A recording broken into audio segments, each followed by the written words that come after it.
Sir ये आपने किस बात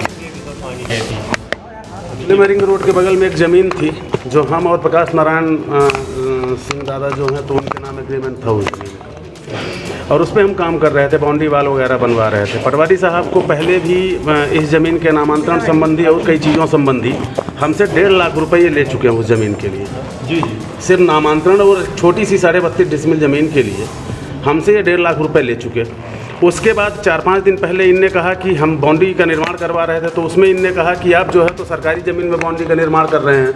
हमने कहा साहब आके एक बार आप नाप लो ज़मीन को, अगर सरकारी में है तो अपनी बाउंड्री निकाल लेंगे। ये वहाँ पे पहुँचे और नापने के बाद 5,000 रुपये उस दिन भी हमसे लिए नापने के पहले, और पहुँचे वहाँ तो बोले कि हाँ आपकी तो 2 फीट 3 फीट अंदर है बाउंड्री, बढ़िया है, कोई दिक्कत नहीं। उसके बाद शाम को हमको फिर से फ़ोन करते हैं और बोलते हैं कि आपने जो है तो वो मिले नहीं, फिर शाम के बोले थे। तो हम जब शाम के गए फिर से मिलने, हमने कहा बोलिए साहब अब तो हमारी ज़मीन भी अंदर है, सारी चीज़ें ठीक है। तब ये बोलते हैं कि तहसीलदार साहब बोले हैं कि 10,000 रुपये और आप दे दो, और नहीं तो किसी न किसी तरीके का उसमें आपत्ति कर देंगे। सर ये 1.5 लाख रुपए आपने किस बात के दिए थे? 1.5 लाख रुपये इस बात के लिए हमसे कि एक तो नामांतरण के नाम पे कि नामांतरण करना है, हमको सब कुछ करना है उस पर, और विभाग का, तहसीलदार साहब का या जो भी वहाँ पे हैं विभाग के कर्मचारी, उनको घूस देना है या कुछ भी देना है। हमसे मांगते चले गए, हमारी ज़मीन थी, हमने कहा ठीक है भाई कोई दिक्कत नहीं, आप करवाओ उसको। इस वजह से लिए ये बात तब उठी जब अब ज़्यादा होने लगा, हद पार होने लगा कि इतना पैसा देने के बाद भी, अगर बाउंड्री मेरी ज़मीन के अंदर होने के बाद भी, अब अगर उसमें अगर पैसे की डिमांड की जाती है 5,000 रुपये लेने के बाद भी, सिर्फ आपको हमने यस करने के लिए कि आप देख लो हमारी अंदर है बाउंड्री, उसके लिए हमने 5,000 रुपये इनको दिया।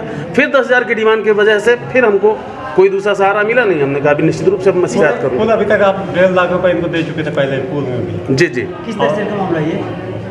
किस तहसील का मामला? ये रतहरा का मामला है, रिंग रोड का रतहरा का मामला। सर ये पटवारी ट्रैप हुआ है, क्या पूरी कार्रवाई? पटवारी धीरज पांडे पटवारी हैं रतहरा हल्का के। ये इनको आज अनुराग मिश्रा ये प्रॉपर्टी डीलिंग का काम करते हैं, इनकी शिकायत पे आज 10,000 रुपये की रिश्वत के लिए ट्रैप किया गया है। इनके निर्माण कार्य जो कर रहे थे अपनी ज़मीन पे, उस पर है ना अवैध रूप से आपत्ति दर्ज कर रहे थे कि आप सरकारी ज़मीन पर निर्माण कर रहे हैं, जबकि बाकायदे सीमांकन हो चुका था उस ज़मीन का, उनकी खुद की प्रॉपर्टी थी वो।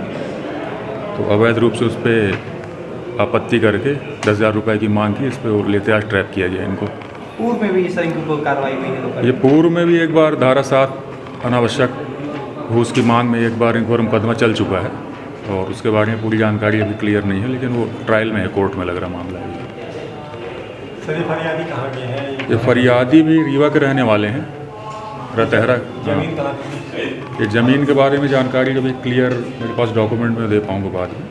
और ज़मीन भी रीवा की एक्चुअली ज़िले की, और अपनी ज़मीन पर निर्माण कार्य कर रहे थे, उसी में वो गड़बड़ हुई है। कौन सी तहसील है सर? ये रतहरा तहसील तो रीवा ही है, रतहरा हल्का का मामला।